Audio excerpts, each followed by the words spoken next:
தினம் ஒரு திருக்கோயில் வரிசையில் இன்றைய தினம் நாம் தரிசிக்கப் போகிற ஆலயம் ஸ்ரீவில்லிபுத்தூர் அருள்மிகு வடபத்திரசாயி அருள்மிகு ஆண்டாள் திருக்கோயில்.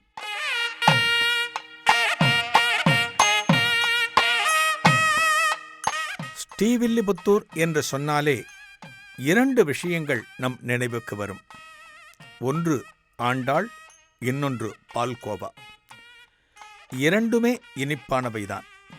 ஆம், ஆண்டாள் அருளிய திருப்பாவையும் ஸ்ரீவில்லிபுத்தூர் தருகிற பால்கோவாவும் இனிப்பானவை. கண்களுக்கு முன்னாலே கலியுகத்தில் வாழ்ந்த தெய்வம் ஆண்டாள். தமிழை ஆண்டாள், பக்தி மனங்களை ஆண்டாள். ஆண்டாளது பிறப்பிடமே ஸ்ரீவில்லிபுத்தூர்தான். வாழ்ந்த இடத்தில்தான் இன்று திருக்கோயிலை தரிசிக்கிறோம். ஆண்டாள் ஆலய ராஜகோபுரமே தமிழக அரசின் சின்னமாக, தமிழகத்தின் அடையாளமாக காணப்படுகிறது. வாருங்கள், ஸ்ரீவில்லிபுத்தூர் அருள்மிகு வடபத்திரசாயி அருள்மிகு ஆண்டாள் திருக்கோயில்களை தரிசிக்கலாம்.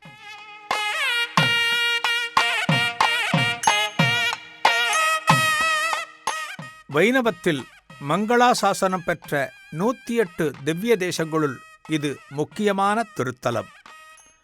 மூலவர் வடபத்திரசாயி ரங்கமன்னார் சுயம்பு மூர்த்தியாக அருள் பாலிக்கிறார். ஆண்டாள், ரங்கமன்னார், கருடாழ்வார் மூவரும் ஒரே ஸ்தானத்தில் காட்சியளிப்பது இந்த திருத்தலத்தில் மட்டுமே. என்ன காரணம்? பொதுவாக பெருமாள் ஆலயங்களில் கருடாழ்வார் சுவாமி சன்னதியின் எதிரே அவரை நோக்கி வணங்கியபடிதான் தரிசனம் தருவார். ஆனால் இந்த திருத்தலத்தில் பெருமாளுக்கு அருகிலேயே அவரை வணங்கிய கோலத்தில் காட்சி தருகிறார். இந்த திருத்தலத்தில் பிறந்த பெரியாழ்வார் கருடாழ்வாரின் அம்சமாக பிறந்ததாக ஐதீகம். தன் மகளான ஆண்டாளை திருமாலுக்கு திருமணம் செய்து தந்தபோது மாப்பிள்ளைக்கு அருகே நின்று கொண்டாராம். இதன் அடிப்படையில் இங்கு சுவாமிக்கு அருகே இருக்கிறார். இப்போது புரிகிறதா இந்த மூவரும் ஒரே ஸ்தானத்தில் ஏன் காணப்படுகிறார்கள் என்று?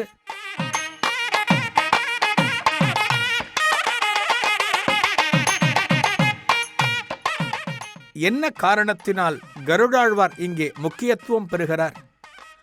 ஆண்டாள் திருமணத்தின் போது கருடாழ்வார் சுவாமியை ஸ்ரீரங்கத்திலிருந்து அழைத்து வந்தார். இதனால் மாப்பிள்ளை தோழன்.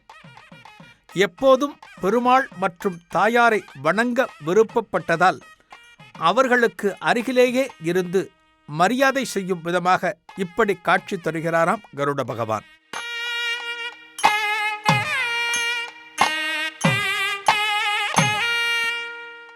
ஸ்ரீவில்லிபுத்தூரிலே வசித்து வந்தவர் பெரியாழ்வார். அவருக்கு நந்தவனத்தில் கிடைத்த மகள் ஆண்டாள் என்பதை நாம் அறிவோம். தன் தந்தை பெரியாழ்வார் மூலமாக கண்ணனின் லீலைகளைப் பற்றி அறிந்து கொண்ட ஆண்டாள் கண்ணன் மீது தீராத அன்பு கொண்டாள். கண்ணனையே காதலித்தாள்.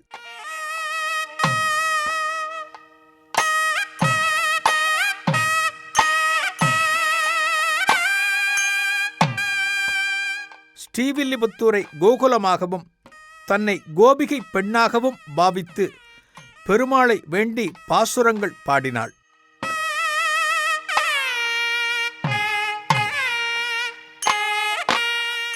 பெருமாளும் அவளை திருமணம் செய்து கொண்டார்.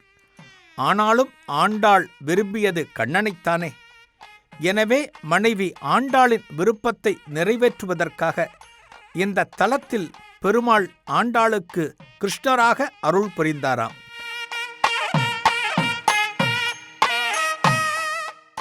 எனவே இங்குள்ள ரங்கமன்னார் கிருஷ்ணராகவும், ஆண்டாள் ருக்மணியாகவும், கருடாழ்வார் சத்தியபாமாவாகவும் அருள்வதாக ஐதீகம்.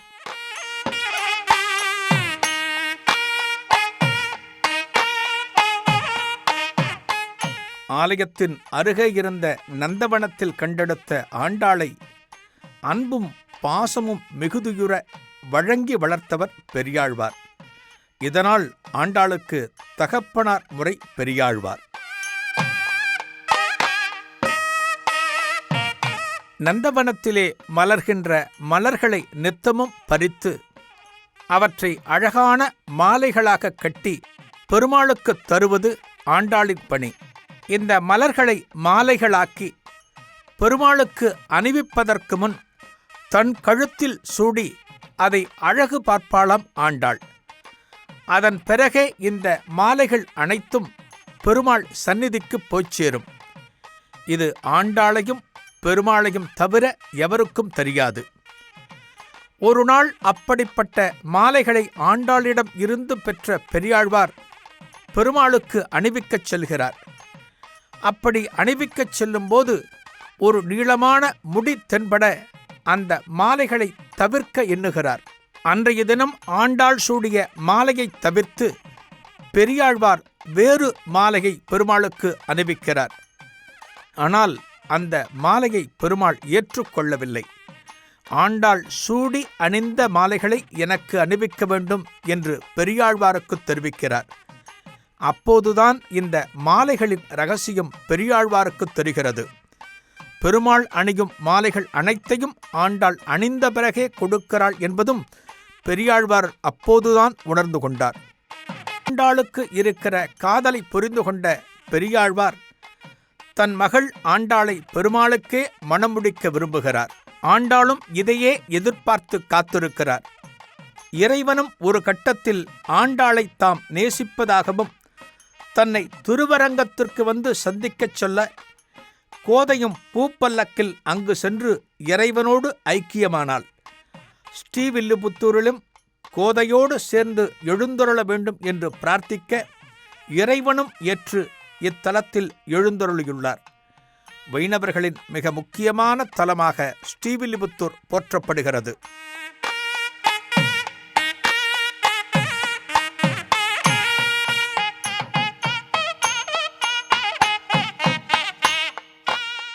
ஸ்ரீவில்லிபுத்தூரில் ஆண்டாள் தான் அணிந்திருக்கும் மாலையில் 108 திவ்ய தேசங்களில் அருளும் பெருமாள்களை மாலையாக அணிந்திருப்பதாக ஐதீகம்.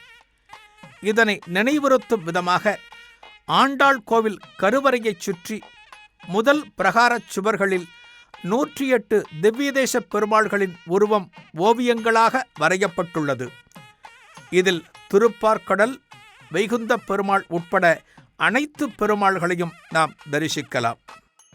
நித்தமும் பெருமாள் பக்தியில் திளைத்து காணப்பட்டார் பெரியாழ்வார். அவருக்கு இருந்த பக்தியை அத்தனை சுலபமாகச் சொல்லிவிட முடியாது. மதுரை நகரத்திலே பெருமாளுக்கே திருப்பல்லாண்டு பாடியவர் இந்த பெரியாழ்வார். பக்தியிலே நீ பெரியவர் என்று சொல்லும் விதமாக விஷ்ணு சித்தராக இருந்த இவரை பெரியாழ்வார் என்கிற திருநாமத்தை பெருமாளே கொடுத்து அருளினார்.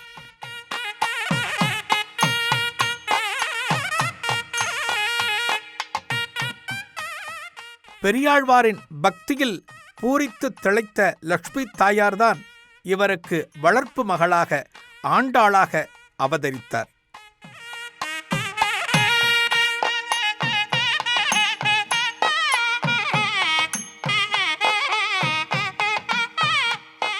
அனைத்து பெருமாள் கோவில்களிலும் அதிகாலையில் நடை திறப்பின் போது திருப்பல்லாண்டும் திருப்பாவையும் பாடப்படுகிறது. இவ்விரண்டு பிரபந்தங்களையும் பாடிய தந்தையும் மகளும் இருவருமே பிறந்த ஊர் ஸ்ரீவில்லிபுத்தூர் என்பது குறிப்பிடத்தக்கது.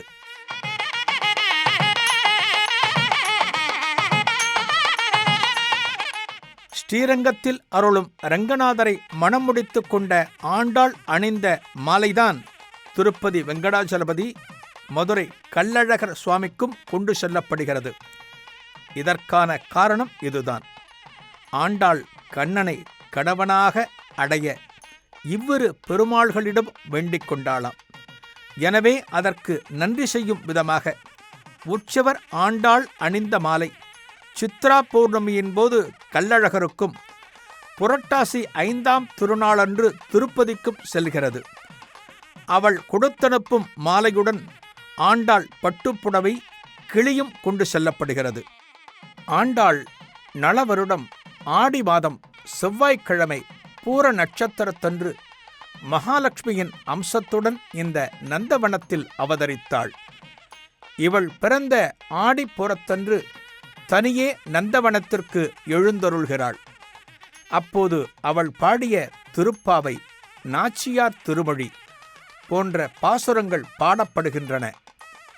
கணவன் வீட்டில் எவ்வளவு மகிழ்ச்சியுடன் இருந்தாலும் பிறந்த வீட்டிற்கு ஒரு பெண் செல்கிறபோது கூடுதலான மகிழ்ச்சி ஏற்படுகிறது அல்லவா?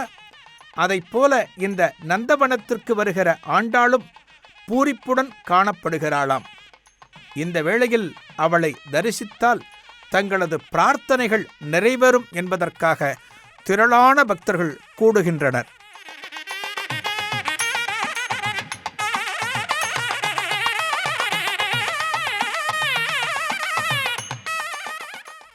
ஆண்டாள் எப்படி தரிசனம் தருகிறாள்?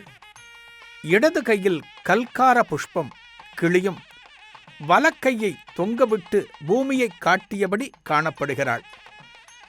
ஆண்டாள் தன்னை தேடி வரும் பக்தர்களுக்கு, தன்னை நாடி வரும் பக்தர்களுக்கு அருள் செய்வதை பற்றியே எப்போதும் சிந்தித்து கொண்டிருக்கிறாள். அதனால்தான் இத்தகைய கோலம் என்கிறார்கள் பக்தர்கள்.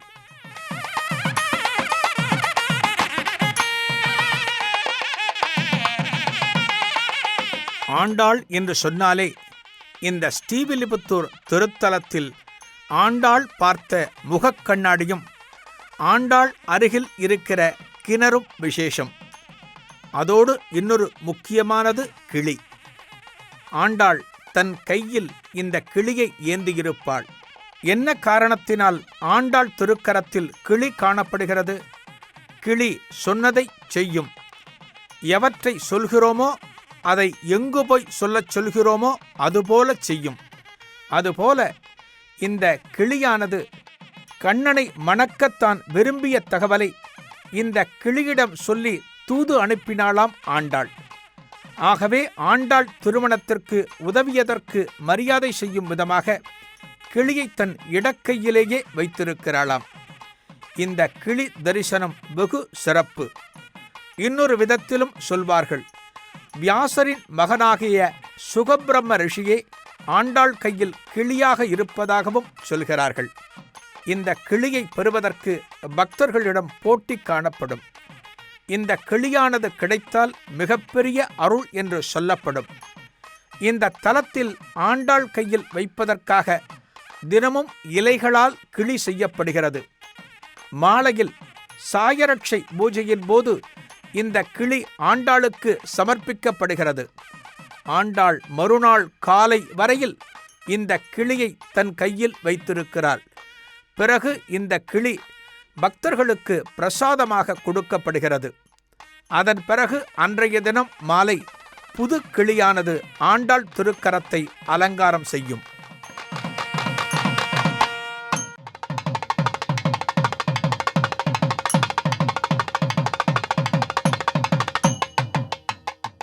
ஆண்டாளுக்கு அணிவிக்கப்படும் மலர் மாலையில் செவ்வந்தி, விருட்சி, சம்பங்கி, மருள், கதிர்பச்சை ஆகிய மலர்களும் துளசியும் பிரதானமாகச் சேர்க்கப்பட்டு மாலைகள் தயார் செய்யப்படுகிறது. இந்த பூக்கள் அனைத்தும் பெரியாழ்வார் உருவாக்கிய நந்தவனத்திலேயே வளர்க்கப்படுகிறது. திருவிழா காலங்களில் ஸ்ரீரங்கத்தில் இருந்து மலர் மாலைகள் கொடுத்தனுப்புகின்றனர்.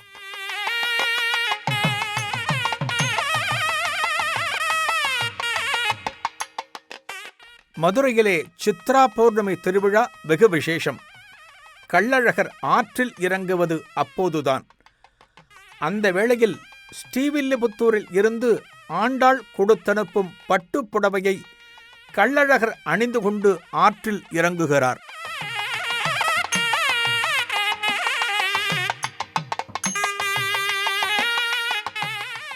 கள்ளழகர் உடுத்தும் பட்டுப்புடவையின் நிறத்தை வைத்து அந்த ஆண்டில் நாட்டின் நிலை எப்படி இருக்கும் என்று கணிப்பதுண்டு. இந்த பட்டுப்புடவை ஸ்ரீவில்லிபுத்தூரில் ஆண்டாளுக்கு சார்த்தப்படுவதற்காக புடவைகள் வைக்கப்பட்டிருக்கும் பரிவட்ட அறையில் இருந்து பணியாளரால் எடுத்து வரப்படுகிறது. புடவை எடுப்பவர் நிறத்தையும் பார்ப்பதில்லை. கள்ளழகரின் விருப்பத்தால் ஏதேனும் ஒரு நிறத்தில் புடவை வரும் என்கின்றனர். இதையேத்தான் வருடாவருடம் கள்ளழகர் இந்த பட்டுடுத்தி காட்சி தந்தார் என்றெல்லாம் நாம் காணுகிறோம். ஆண்டாள் சந்நிதிக்கு நேர் எதிரே வெண்கலத்தால் செய்யப்பட்ட தட்டொளி ஒன்று உள்ளது. கண்ணாடியை அந்த காலத்தில் தட்டொளி என்று சொல்லியுள்ளனர். பெண்களின் ஒப்பனைக்கு மிகவும் தேவையானது கண்ணாடி. அதைத்தான் அந்த காலத்தில் ஆண்டாள் பயன்படுத்தியிருக்கிறாள்.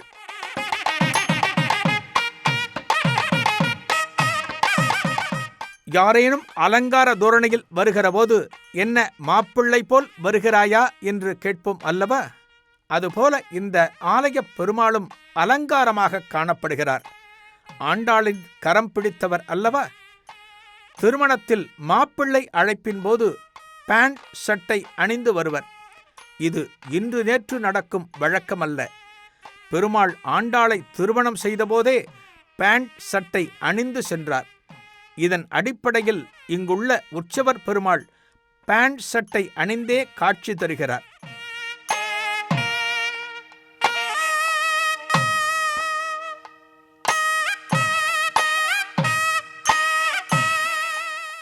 ஸ்ரீவில்லிபுத்தூரில் ஆண்டாள் கிழக்கு நோக்கி தனி சன்னதியில் அருள்கிறாள். பொதுவாக கிழக்கு நோக்கியிருக்கும் பெண் தெய்வங்களை வழிபட்டால் வளம் கூடும். எனவே இந்த ஆண்டாளிடம் என்ன வேண்டிக் கொண்டாலும் அனைத்தும் நடந்துவிடும் என்பர். திருமணமாகாத பெண்கள் இங்கு கண்ணாடிக் கிணற்றை சுற்றி வந்து வேண்டிக் கொள்கிறார்கள். துளசி மாலை வாங்கி வந்து ஆண்டாளுக்கு அணிவிக்கிறார்கள். பின் அதையே பிரசாதமாக வாங்கி கழுத்தில் அணிந்து கொள்கிறார்கள். அருகிலிருக்கும் கண்ணாடிக் கிணற்றை சுற்றி வந்து கிணற்றினுள்ளே பார்த்துவிட்டு பின் மீண்டும் ஆண்டாளிடம் வந்து வழிபடுகிறார்கள். இவ்வாறு வழிபடுகிறவர்களுக்கு வளையல் மற்றும் மஞ்சள் கயிறு பிரசாதமாகத் தருகின்றனர். தடைப்பட்ட திருமணங்கள் நடப்பதற்கு இத்தகைய பிரார்த்தனை கை கொடுக்கும் என்பது நம்பிக்கை.